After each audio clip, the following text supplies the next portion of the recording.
Oke, assalamualaikum warahmatullahi wabarakatuh. Waalaikumsalam warahmatullahi wabarakatuh. Salam sejahtera untuk kita semua.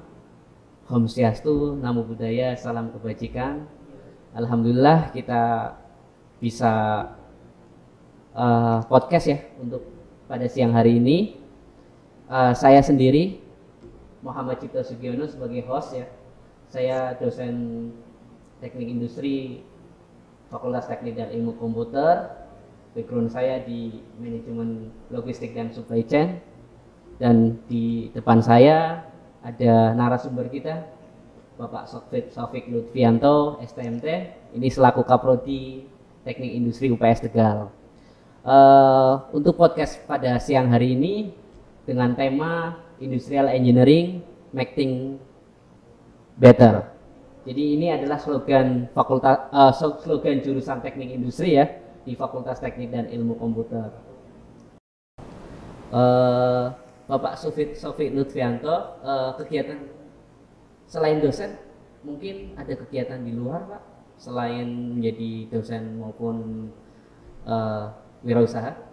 Ya, kegiatan saya banyak, jadi ya nggak banyak amat sih, cuma kegiatan-kegiatan sehari-hari ya, di samping ngajar, kemudian sedikit hobi olahraga, jalan-jalan, traveling, ternak teri juga ya, antar anak, antar istri ya. Yes. Oke ya, baik. Untuk utama ya, berarti sering bolak-balik ya Pak, sering antar. Rumahnya di mana Pak Sofik? Rumah saya di Pemalang. Di Pemalang. Iya, di Pemalang. Dekat dari sini sekitar ya 30 menit lah dari Tegal. Gitu. Jadi bisa dilaju. Bisa dilaju. Bisa dilaju. Ini Bapak Sofik Lutfianto, ini Bapak Kaprodi terlama ya di Teknik Industri ya. Dia menjabat hampir 10 tahun lebih ya. Keunggulan-keunggulan apa sih Pak di Teknik Industri UPS Tegal Pak?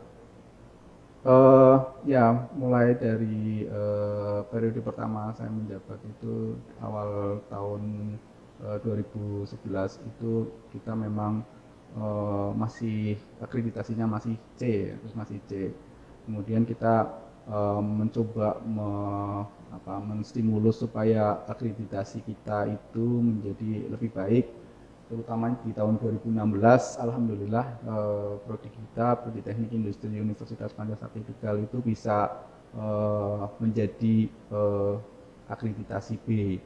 Nah ini terutamanya alhamdulillah bisa tercapai akreditasi itu berkat kerjasama dari setiap dosen teknik industri dan mahasiswa serta alumni, di mana kita di program studi teknik industri tentu punya program akademik untuk menunjang mahasiswa untuk mencapai pekerjaannya, terutamanya pekerjaannya sesuai dengan linearitas program studi teknik industri ya.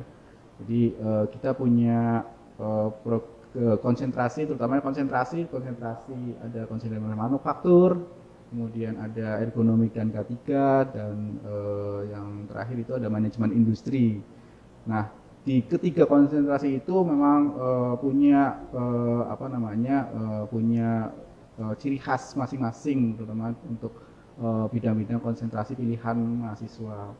Nah, inilah yang nanti mensupport alumni kita di dunia kerja, di samping kegiatan akademis berupa praktikum, kemudian kegiatan-kegiatan himpunan, dan yang sekarang ini sedang gencar-gencarnya kita mengadakan seminar nasional, kemudian dan bulan Juli ini terutamanya seminar internasional. Kita upgrade mulai dari seminar internasional menjadi seminar nasional menjadi seminar internasional, sehingga di Fakultas Teknik ini punya berbagai karya, terutamanya karya untuk mahasiswa dan dosen ya, yang terlibat langsung di dalam di dalam kegiatan akademik tersebut. Nah, itulah yang memicu wawasan mahasiswa untuk berkembang, sehingga mahasiswa itu punya nilai tambah di analisis yang tambah, daya pikir yang tambah, sehingga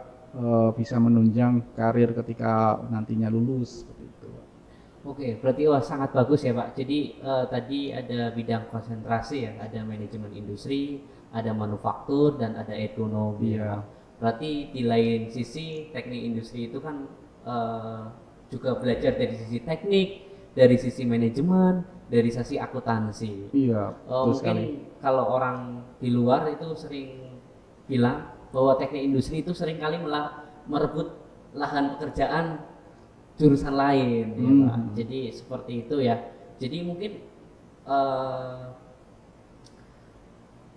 laboratorium di Fakultas Teknik Industri UPS Tegal itu ada apa aja sih Pak di laboratoriumnya? Teknik industri ya. Iya.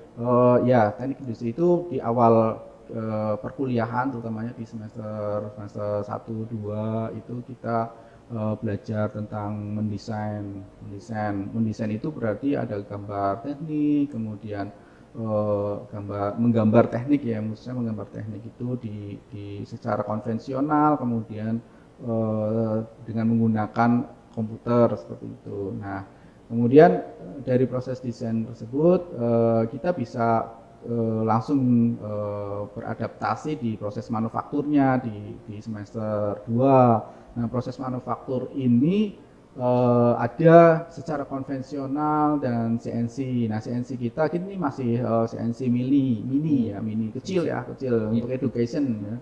Kalau yang konvensional itu ada mesin puput, ada mesin press, ada mesin bor, mesin las dan segala macam. Yang itu nanti untuk proses produksi yang sifatnya hardware. Nah, hardware.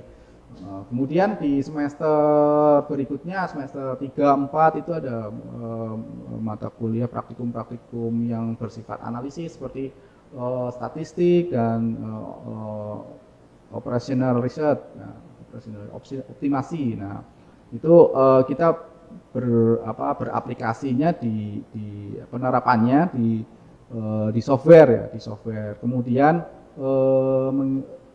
ada sistem produksi juga, ada laboratorium sistem industri terpadu, kemudian ada laboratorium perancangan sistem kerja dan ergonomi ya, yang kita akan kita kembangkan. Terutamanya nanti prospek kedepannya itu kita mempunyai visi ada laboratorium lean manufacturing. Itu kita terutama kita akan mencoba bekerja sama dengan perusahaan-perusahaan besar seperti Toyota dan perusahaan-perusahaan IKM yang ada di sini yang mengembangkan lean manufacturing sehingga ini bisa diadopsi di laboratorium kita. Nah, ini kita butuh kerjasama dan kerja keras terutamanya untuk mengembangkan itu laboratorium itu. Nah, ini menjadi modal modal bagi mahasiswa untuk di dunia kerja. Nah, ini semoga program ini bisa tercapai. Seperti mau program edukasi yang lainnya ya, akademik yang lainnya seperti magang. Nah, magang ini kita mencoba bekerja sama dengan perusahaan-perusahaan yang berada di ekskalasi Dian Pekalongan dan Brebes, di mana magang itu yang diminta adalah 6 bulan. Nah, 6 bulan continuous, jadi hampir 1 tahun, dan itu sepanjang tahun. Nah, itu yang diminta oleh perusahaan. Jadi tidak hanya mengambil data saja, tapi juga implikasinya kepada mahasiswa.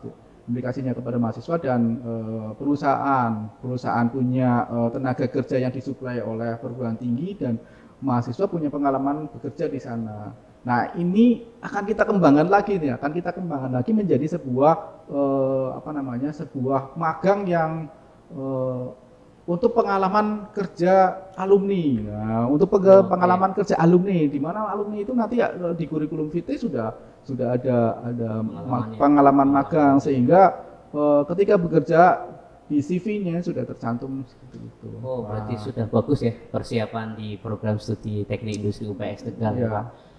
Ini kan sedang ada program Pak Menteri ya, atau Pak Nadiem ini yang sedang gencar-gencarnya semua perguruan tinggi maupun sekolah itu menerapkan, namanya programnya adalah MBKM ya, atau Merdeka Kampus Belajar Kampus Merdeka. Belajar atau Kampus Merdeka. Ya, mungkin persiapan apa sih Pak yang harus dimiliki oleh program studi teknik industri untuk menghadapi atau merencanakan program MPKM ini, Pak? Baik, ya di program studi teknik industri itu kita sudah mempersiapkan, terutamanya di tahun kemarin, di tahun 2021 kita memperoleh dana hibah dari pemerintah, hibah ke SKI. Nah itu alhamdulillah kita bisa memperoleh itu sehingga kita bisa pelan-pelan menerapkan kurikulum MBKM.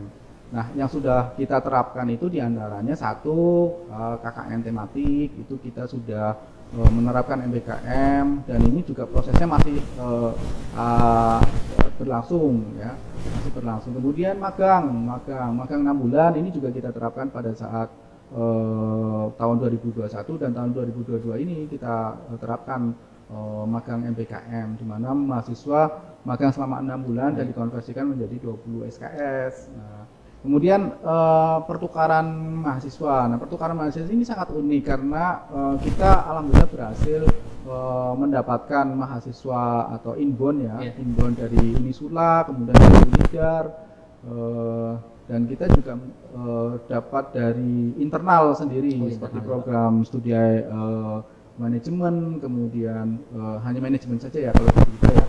Kalau kita keluar itu ada di akuntansi, kemudian di program studi akuntansi, ekonomi, ya, manajemen, kemudian di Unidar juga kita ngirimkan, jadi saling tukar menukar mahasiswa. Dan di internasional, uniknya di internasional di Tarlac University itu dari Filipina ya, itu kita mengirimkan satu mahasiswa ke sana mengirimkan sekitar 7-8 mahasiswa ke kita, walaupun totalnya sekitar 20 mahasiswa untuk fakultas teknik. Tadi di teknik industri itu sekitar 7 mahasiswa yang mengikuti, ada desain dan manufaktur, kemudian ada mata kuliah pengetahuan lingkungan kalau tidak salah ya Pak ya, pengetahuan lingkungan ya, sistem produksi juga, sistem produksi ya, PS juga ya untuk arah itu. Nah ini akan kita kembangkan lagi terutama untuk tercapainya IKU dari perguruan tinggi. Nah ini kenapa kok slogannya Make Things Better ya di teknik industri cukup jadi teknik industri itu kan mengedepankan tentang efektivitas dan efisiensi, baik itu di sistem produksinya ataupun di manufakturnya, sehingga mahasiswa teknik industri itu dari awal, selama dia kuliah itu diberikan pemahaman tentang bagaimana menjadi lebih baik, menjadi efisien, menjaga kualitas seperti itu, baik itu produk ataupun jasa, baik itu di manufaktur ataupun jasa, sehingga pola pikir seperti itu bisa tercipta ketika nanti mahasiswa tersebut lulus. Ketika mahasiswa TI lulus sudah punya konsep seperti itu, jadi permasalahan apapun di lini produksi itu bisa terselesaikan dengan mengedepankan konsep Make Things Better. Oke, berarti slogan di teknik industri UPS Tegal adalah Make Things Better ya, Pak. Ya. Dalam artian kan kita mengedepankan efektivitas dan efisiensi ya Pak. Mungkin persiapan seperti apa lagi sih Pak yang dibutuhkan teknik industri atau fakultas teknik dan ilmu komputer untuk mempersiapkan dari program-program MBKM Pak? Tadi sudah disebutkan program magang, KKN tematik, sudah sampai mana persiapan teknik industri UPS Tegal Pak untuk menerapkan MBKM? Ya, kalau penerapan MBKM di teknik industri itu memang sudah berjalan sejak tahun kemarin ya, walaupun prosesnya sudah cukup lama untuk membentuk kurikulum tersebut. Kita punya workshop kurikulum, kemudian workshop alumni, workshop dengan stakeholder untuk menampung kebutuhan dari setiap alumni. Nah ini ada program dari mahasiswa kita ya yang ingin membentuk ikatan alumni. Nah, ikatan alumni teknik industri tujuannya buat apa? Buat berkomunikasi supaya mahasiswa teknik industri UPS Tegal itu bisa bisa berkomunikasi dengan kakak-kakak tingkatnya sehingga terjalin komunikasi dan membuat link Oh iya, itu jejaring. juga bisa Membuat relasi juga ya, jejaring. Pak. Ya, membuat jejaring. Jadi tidak hanya dosennya saja membuat jejaring, tapi mahasiswanya pun diharapkan bisa membuat jejaring di situ. Nah, ini sedang kita wadahi, semoga bisa berjalan dengan lancar dan apa yang kita harapkan bisa tercapai, yaitu meluluskan alumni-alumni kita yang berprofesi sebagai industrial engineer. Nah, Bagus sekali juga ya Pak. Jadi kita punya slogan adalah make things better. ya. Mungkin mahasiswa belum begitu banyak yang mengerti MBKM Pak. Jadi apa sih perbedaan kurikulum yang tadi kan sudah disebutkan ya? Kita sudah mengikuti workshop kurikulum MBKM. Apa sih bedanya kurikulum yang sebelumnya sama kurikulum MBKM ini Pak? Ya, bedanya tidak jauh beda dengan KKNI. Seperti yang Pak Nadiem pernah sampaikan bahwa kurikulum KKNI dan MBKM itu tidak ada bedanya. Yang membedakan itu hanya kesempatan bagi mahasiswa untuk belajar di luar kampusnya supaya mempunyai mempunyai pengalaman baik di bidang riset, kemudian bidang pengabdian masyarakat, kemudian bidang pertukaran mahasiswa antar internal ataupun eksternal keluar selama 1 semester, sehingga itu bisa terwadahi dan bisa diaplikasikan kepada mahasiswa tersebut, seperti itu. Oke, itu sangat bagus juga ya Pak terkait tadi yang sudah dicanangkan oleh Kaprodi kita Teknik Industri. Mungkin barangkali Pak banyak mahasiswa yang belum tahu ya prospek kerja di jurusan Teknik Industri itu, mungkin bisa dijelaskan juga Pak prospeknya nanti bisa jadi apa gitu. Ya, seorang industrial engineer ya tentu saja punya prospek yang cukup luas karena S1 itu memang dibekali untuk memperoleh pengalaman dimanapun, terutamanya di berbagai bidang. Nah, teknik industri ini mencoba mengambil bagian di skup tentang keteknik industriannya di bidang manufaktur ataupun bidang jasa.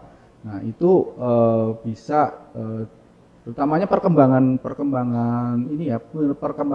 investasi perusahaan yang banyak dari Jakarta pindah ke kota-kota di Jawa Tengah ya, bisa Brebes, Pemalang, ya, Tegal, kemudian Pekalongan. Nah, itu perkembangannya cukup besar juga. Ada kawasan industri di Brebes, ada kawasan industri di Batang, Pemalang juga ada. Nah, itu kita mencoba untuk mengambil bagian. Alumni kita mengambil bagian di bidang-bidang seperti itu. Walaupun tidak terlepas di profesionalisme ya, misalkan konsultan industri, kemudian di bidang di bidang misalkan ingin jadi pegawai negeri sipil, itu di departemen di bidang dinas perindustrian dan tenaga kerjaan juga bisa ya Pak. Bisa sekali.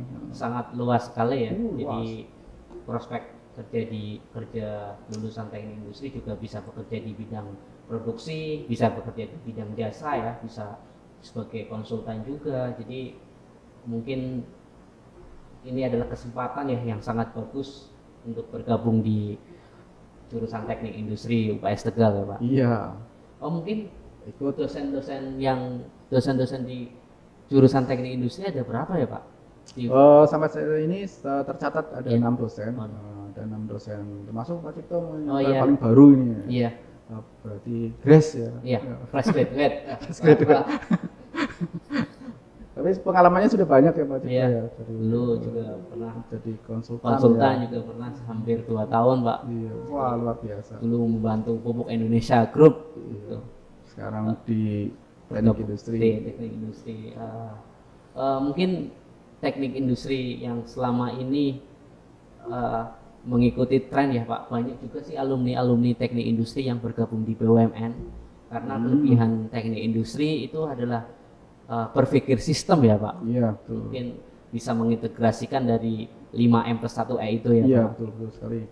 Berarti kelebihan teknik industri ini juga bisa mengambil lahannya jurusan lain Pak. Mungkin apa sih yang menjadi ciri khasnya teknik industri dengan teknik-teknik yang lain Pak? Ya, bedanya itu kita menganalisa human faktornya. Jadi kalau di teknik mesin itu di mechanical engineeringnya, belajar mechanical engineeringnya, kita juga belajar di human faktornya. Jadi faktor manusianya itu juga kita pertimbangkan, kita analisa supaya tidak hanya mesinnya saja yang dianalisa, tapi manusianya juga untuk mendukung proses produksi permesinan dan segala macam, sehingga bisa bisa produktif ya. Karena yang mengoperasikan mesin kan juga manusia kan? Yang mengoperasikan mesin juga manusia, yang menjalankan mesin juga manusia, sehingga manusianya itu perlu disupport, kemudian perlu di lingkupnya lebih dikuatkan sehingga manusia tersebut bisa kuat dalam menjalankan aktivitasnya. Oh, sangat bagus juga ya. Jadi keunggulan teknik industri itu banyak sekali ya Pak. Ya, mungkin yang baru lulus SMA ya, yang ingin bergabung di teknik industri UPAS Tegal, mungkin bisa dijelaskan Pak caranya bagaimana Pak? Mungkin barangkali kan baru lulus belum tahu dari dulu pelajar nanti jadi mahasiswa itu seperti apa cara daftarnya Pak? Mungkin bisa dijelaskan. Jadi bisa langsung mendaftar di website ya, ada websitenya di pmb.ups3.ac.id, kemudian bisa langsung register dan pilih jurusan yang akan dipilih. Oke, seperti itu kira-kira nanti bisa langsung mendaftar di website tersebut dan mendaftar ke bagian pendaftaran ya, bisa langsung menghubungi di websitenya itu juga ada juga langsung bisa ya. Nanti tinggal mengikuti prosedur aja ya Pak, sudah dijelaskan di website. Mungkin itu saja ya untuk podcast siang hari ini bersama Kaprodi Teknik Industri Taufik Lutfianto.